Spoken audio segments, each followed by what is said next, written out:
McDonald's doesn't sell burgers, just like Nike doesn't sell shoes and Apple doesn't sell phones. But if that's all true, it makes us wonder, what are these companies really selling? How do they get us to buy what you're not actually buying? And why? Let's break it down in a way that'll make you rethink everything. You come hungry into a town that you've never visited before, and you have two options: Steve's Burger Shack and McDonald's. Chances are you'll choose McDonald's. But why? You have never gotten a burger from that specific McDonald's. In fact, Steve's Burgers might be 10 times better. Yet you still choose to go and buy one from McDonald's. Why? Every single time you order a burger from McDonald's, you're participating in a kind of ritual.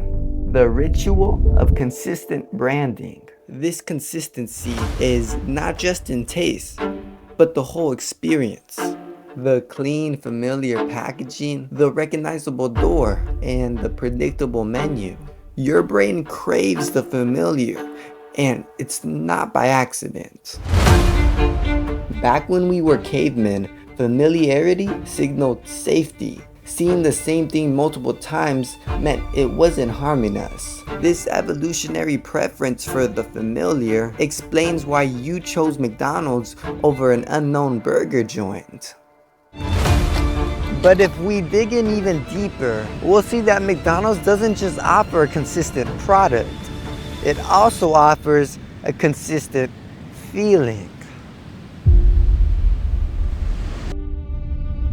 From the moment you see those golden arches, a sense of comfort and nostalgia washes over you. It's a connection to childhood memories, family outings, and road trips.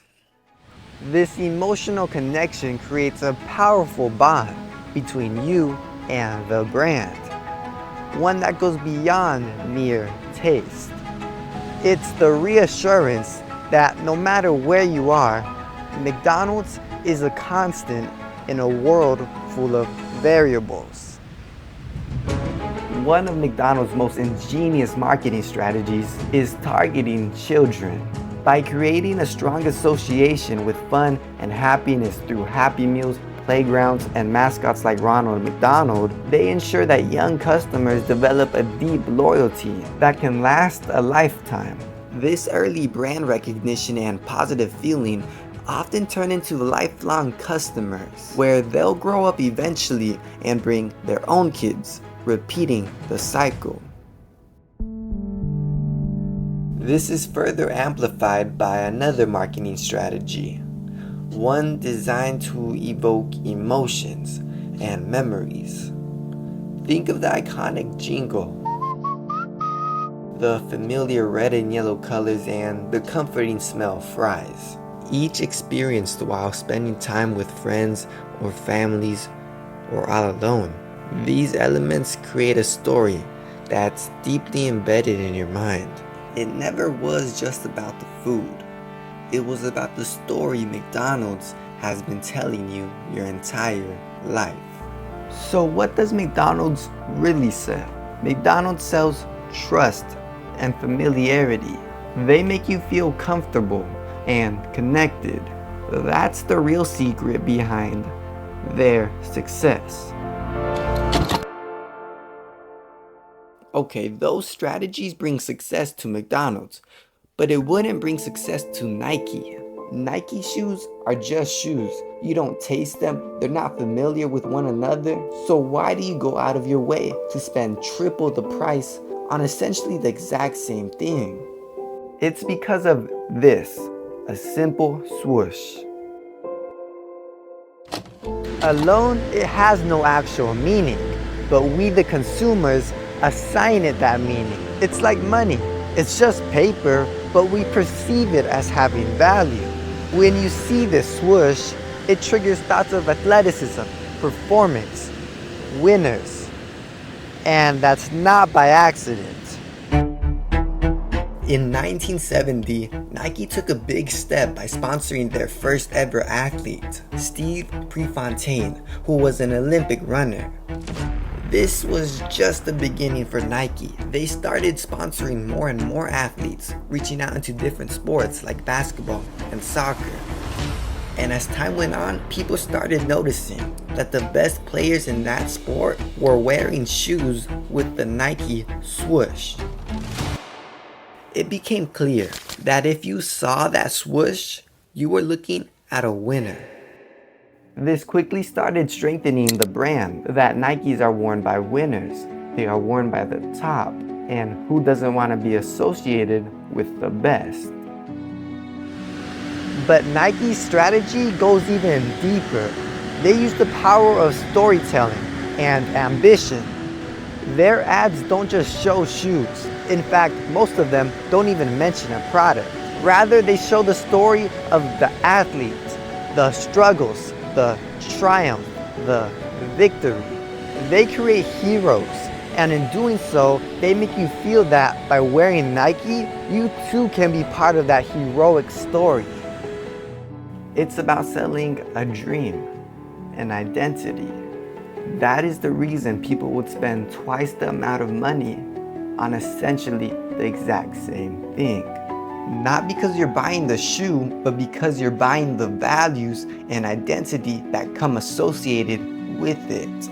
That is called emotional branding. And it works because it taps into our deepest desires to perform, to excel, and to win. Okay, all that works for McDonald's and Nike, but what about Apple? You can't eat Apple, at least not in this case, and Apple doesn't tell stories through athletes or nostalgic meals. So what makes people camp out overnight for the latest iPhone? Well, it's not just about the camera quality, sleek design, or user-friendly interface. Apple has mastered the art of branding to make their products extremely desirable, even when better or more affordable options exist. Owning an Apple device isn't really about the phone itself. It's about owning a symbol of status. Whether you step into an Apple store or visit their website, everything screams sophistication and exclusivity. Their minimalistic showcases show their devices as not just the products of the future, but of tomorrow, always one step ahead. Consider their iconic Think Different campaign, which celebrated innovators like Einstein and Martin Luther King Jr. It wasn't just advertising. It positioned Apple as a champion of creativity and forward thinking. Apple strengthens this status symbol through strategic pricing. iPhones are often priced higher than similar phones of similar power. Despite these alternatives being cheaper and equally capable, the higher price of an iPhone enhances its perceived value and exclusivity. This pricing strategy taps into the psychology of luxury consumption, where we assume higher prices equals higher quality and higher status. Recent psychological studies confirm these strategies, showing that iPhone users are more likely to view their device as a status symbol and express a desire for social recognition. This aligns perfectly with Apple's strategy of positioning its products as not just the technology of tomorrow, but as a cultural icon that represents high status and sophistication. So what does Apple really sell? Apple sells desire and exclusivity. They make you want to be part of that elite group, one that is seen as sophisticated and forward-thinking. That is the power behind their success. So, whether it's the familiar golden arches of McDonald's, the iconic swoosh of Nike, or the sleek design of Apple, these companies have mastered selling something beyond the physical product. They sell trust, identity, and status. They sell a feeling, a story, a lifestyle. And in doing so, they make us rethink what it means to truly buy into a brand. This has been a Police production. Thank you.